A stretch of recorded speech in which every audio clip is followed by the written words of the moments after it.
नमस्कार, मैं हूं ऋतु और आप देख रहे हैं इंडिया डेली का खास शो इंडिया रिपोर्टर्स, जहां खबरें सिर्फ दिखाई नहीं जाती बल्कि उनसे जुड़े सवाल भी जाने जाते हैं, जहां सत्ता के गलियारों की हर हलचल पर हमारी पैनी नजर रहती है और जहां सरहद से लेकर सड़कों तक हर बड़ी और अहम खबर की सच्चाई आपके सामने बेबाकी से रखी जाती है। आज भी देश दुनिया में कई ऐसे मुद्दे हैं जो सुर्खियों में हैं, कहीं बड़े फैसलों की गूंज तो कहीं जमीनी हकीकत उन दावों को चुनौती दे रही है। विकास के वायदों के बीच आम आदमी की परेशानियां भी लगातार बढ़ रही है। हमारे संवाददाता देश के कोने कोने से आपके लिए लेकर आए हैं ऐसी एक्सक्लूसिव रिपोर्ट्स जो सिर्फ घटनाओं का ब्यौरा नहीं बल्कि सिस्टम से सीधे सवाल पूछती है। उत्तर प्रदेश सरकार की कैबिनेट बैठक आज शाम को 4 बजे है और इस कैबिनेट बैठक में तमाम अहम प्रस्तावों में मोहर लगेगी। इसमें प्रयागराज से जो मेरठ तक का एक्सप्रेस वे है इसको हरिद्वार तक बढ़ाने की बात है और इससे कम से कम सफ़र जो दूरी भी कम से कम जो है कई कम समय में पूरी होगी और तमाम जो उत्तराखंड से उत्तर प्रदेश का जो व्यापार बढ़ेगा, इससे समृद्धि होगी।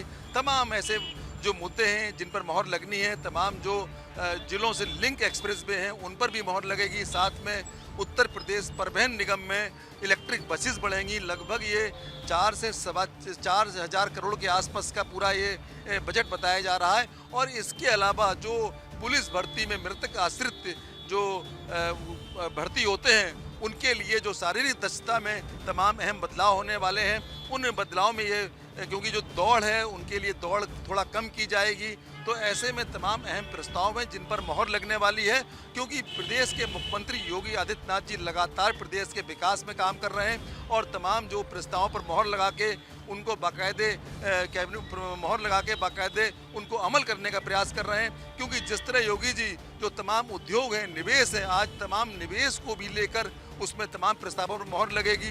क्योंकि जब निवेश बढ़ेगा, रोजगार बढ़ेगा और लगातार प्रदेश सरकार उपलब्धियां हासिल कर रही है और साथ में योगी आदित्यनाथ जी की यही पहल रहती है कि उत्तर प्रदेश सबसे उत्तम प्रदेश बन के रहे और तमाम जो उपलब्धियां हैं वो लगातार बढ़ती रहें। तो ऐसे में ये जो कैबिनेट बैठक है काफ़ी महत्वपूर्ण मानी जा रही है और इसमें जो प्रस्ताव आज पारित होंगे कहीं ना कहीं प्रदेश के विकास में बहुत महत्वपूर्ण भूमिका अदा करेंगे।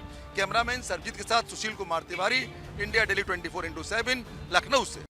कश्मीर घाटी में कल से सुरक्षा बलों को बड़ी सफलताएं हाथ लगी है। दक्षिणी कश्मीर से लेकर नॉर्थ कश्मीर तक joint team of security forces, जिसमें जम्मू कश्मीर पुलिस, सीआरपीएफ और उसके साथ साथ सेना ने ऑपरेशन चलाए। उन ऑपरेशन में बड़ी सफलताएं हाथ लगी। सबसे बड़ी सफलता जो है वो शोपियान के इलाके में लगी, जहाँ पे 3 आतंकी एसोसिएट्स को गिरफ्तार किया गया और उनसे भारी मात्रा में असला और गोला बारूद जो है वो रिकवर किया गया है।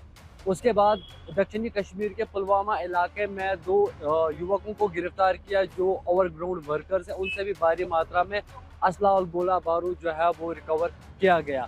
उसके साथ साथ कुछ समय के बाद ही नॉर्थ कश्मीर के सोपोर के इलाके में एक मकान जो है जो खंडरात बना है 1990 के दशक में, वो मकान 1990 के दशक से वो मकान खाली बंद पड़ा हुआ है। वहाँ से भारी मात्रा में असला और गोला बारूद जो है वो रिकवर किया गया है, जिसमें AK-47 राइफल, ग्रेनेड्स, पिस्टल्स और उसके साथ साथ कुछ छोटे एम्यूनिशन जो है वो रिकवर किए गए हैं। अगर देखा जाएगा लगातार पिछले कई समय से हमने देखा कि कश्मीरी पंडित को लेकर जो है हेड वो जारी की गई है। पिछले 15 दिनों का देखा जाएगा 2 बैक टू बैक हेडलाइनर जो है वो सोशल मीडिया पे पाकिस्तान हैंडलर से अपलोड किया गया, जिसमें सबसे पहले लेटर जो है वो दक्षिणी कश्मीर साउथ कश्मीर को दी गई। यानी कि साउथ कश्मीर में जितने भी कश्मीरी पंडित और नॉन लोकल लेबर्स है उनको वापस जाने के लिए कहा गया और या तो वो फिर अपना अंजाम देख ले। उससे पहले अगर देखा जाएगा वहाँ पे भी दक्षिणी कश्मीर में 2 अलग अलग इलाकों में बैक टू बैक अटैक जो है वो देखने को मिले। एक अटैक जो है अनंतनाग में हुआ जहाँ पे पुलिस जवान को शहीद किया गया। उसके बाद कुलगाम में एक आतंकी हमला हुआ जिसमें 2 नॉन लोकल लेबर्स को जो है उनको भी शहीद किया गया। उसके बाद पूरी सिक्योरिटी एजेंसी सरदार और joint team of security forces ने पूरे कश्मीर घाटी में कॉम्बिक ऑपरेशन जो है वो लॉन्च किए गए और उसमें बड़ी सफलताएं हाथ लगी। 3 आतंकी जो शोपियान में गिरफ्तार हुए उनसे भारी मात्रा में असला और गोला बारूद रिकवर किया गया। ये वही शोपियान का इलाका है जहाँ पे कश्मीरी पंडित का गढ़ माना जाता है, जहाँ पे ज़्यादा कश्मीरी पंडित जो है आज रह रहे हैं। उसके बाद पुलवामा से लेकर सोपोर तक पूरी तरह से जो है ऑपरेशन चलाए जा रहे हैं ताकि इनके पीछे जो मंसूबे हैं, जो आतंकी है, जो ओवरग्राउंड वर्कर्स है, जो इन आतंकियों के लिए काम कर रहे हैं उनको कैसे दर्द न पहुंचा जाए, ताकि किसी बड़ी घटना को अंजाम देने से पहले ही उनको दर्द न पहुंचा गया। वही कल जब शुपियन में इन 3 आतंकियों को गिरफ्तार किया, बाइक पे तीनों आतंकी जो है सवार थे, एक जगह से दूसरी जगह जा रहे थे वेपन्स के साथ। कहीं ना कहीं ये साफ बात सामने आ रही है कि कहीं इसकी बड़े हमले की फिराक में हो सकते थे, लेकिन पहले ही उनको joint team of security forces ने दर्द न पहुंचा गया। अभी भी अगर देखा जाएगा पूरी तरह से इन 5 ओवरग्राउंड वर्कर्स पे जो है इंट्रोगेट किया जा रहा है। इनके तार कहां से जुड़ रहे, क्या इनका मंसूबा था, ये आने वाले दिनों में ही पता लग सकता है। कुल मिला के अगर देखा जाएगा पूरे कश्मीर घाटी में सिक्योरिटी को टाइटली रखा गया है, सिक्योरिटी एजेंट्स को अलर्ट रखा गया है, ताकि आतंकी जो भी मंसूबे बना रहे हैं उनको कैसे उन पे कैसे ही शिकंजा कसा जाए, पहले कैसे इन गतिविधियों को रोका जा सके, उनके लिए जो है टीम ऑफ सिक्योरिटी फोर्सेस जो है सतर्क है, अलर्ट है। इंडिया डेली के लिए नासिर खान, कश्मीर।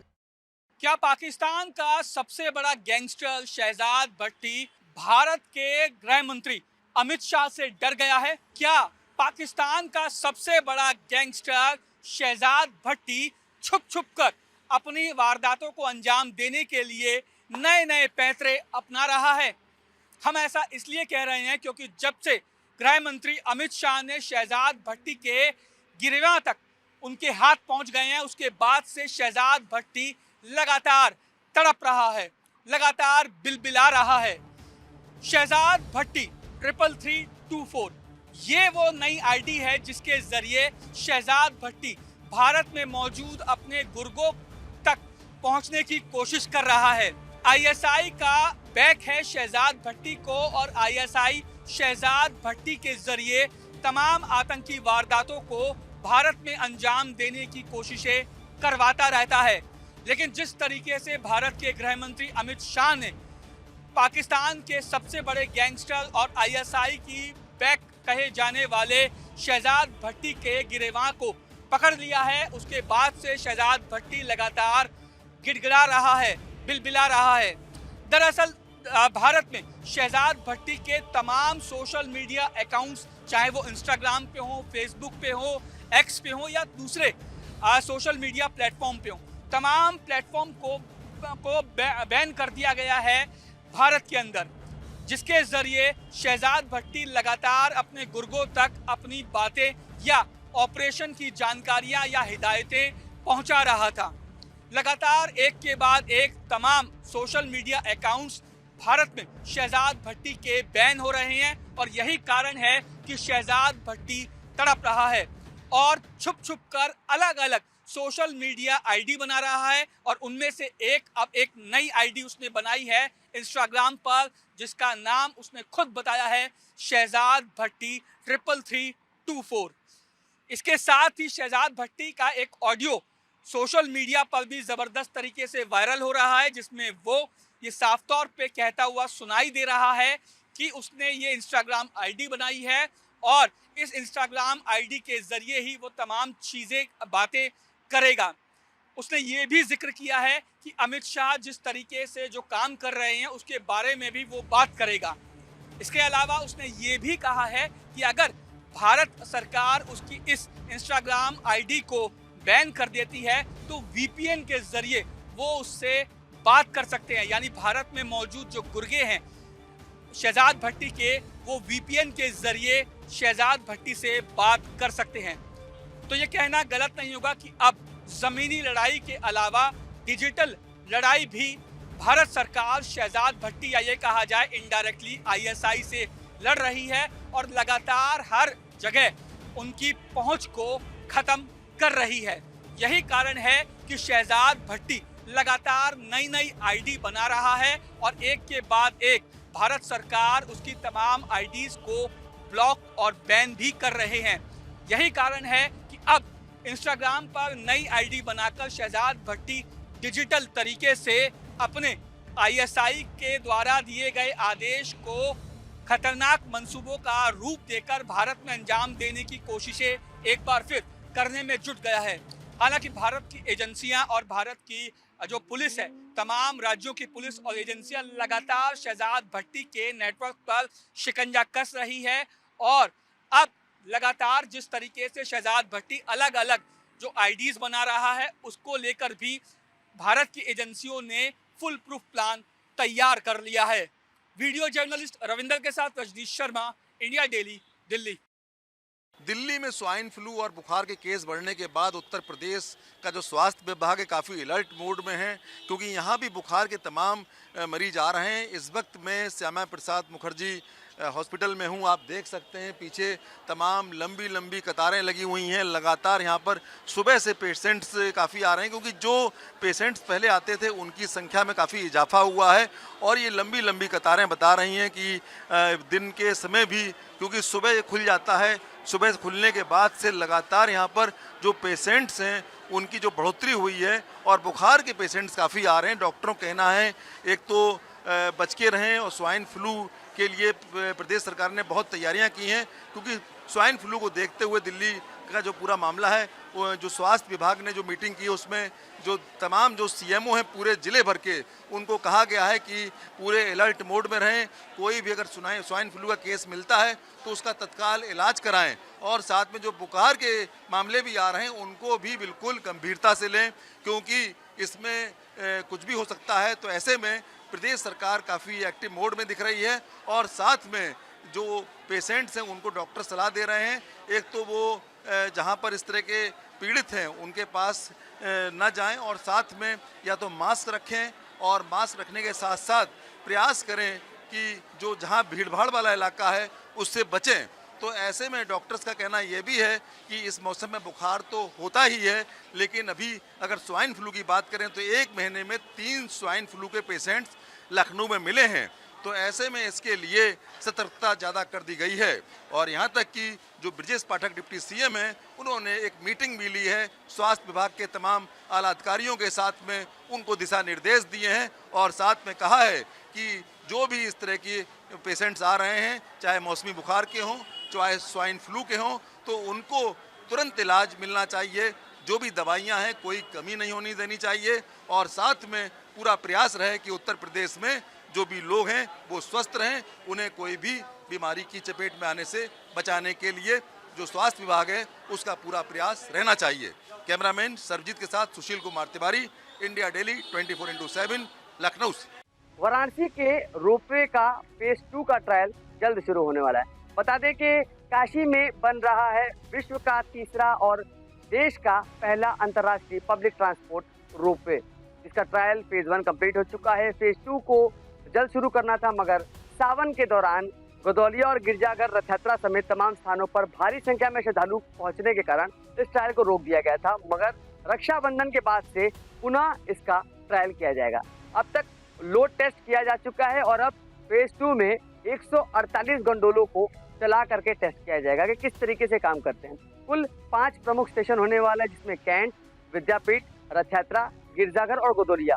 इन स्टेशन में से अभी वर्तमान की बात की जाए तो गिरजाघर और गदौलिया पे रूफिंग का काम चल रहा है। रथ यात्रा, कैंट और विद्यापीठ लगभग बन के तैयार है, और जो रोपवे का शुरुआत है वो आम जनता के लिए देव दीपावली से पहले करने की। बता दें कि सूत्रों के मुताबिक प्रधानमंत्री द्वारा इसका उद्घाटन कराया जाएगा, और उस दौरान तमाम लोग मौजूद होंगे। साथ ही साथ इस रोपवे को जो स्टेशन होगा इसका, उसे हाईटेक बनाया जाएगा, जहां डिजिटल लॉकर समेत तमाम रेस्टोरेंट और स्टे के लिए डॉर्मेट्री की फैसिलिटीज भी दी जाएगी। फिलहाल इसका काम लगभग 90% बन के पूरा हो चुका है, और बचा जो शेष 10% है उसे जल्द से जल्द तैयार किया जाएगा।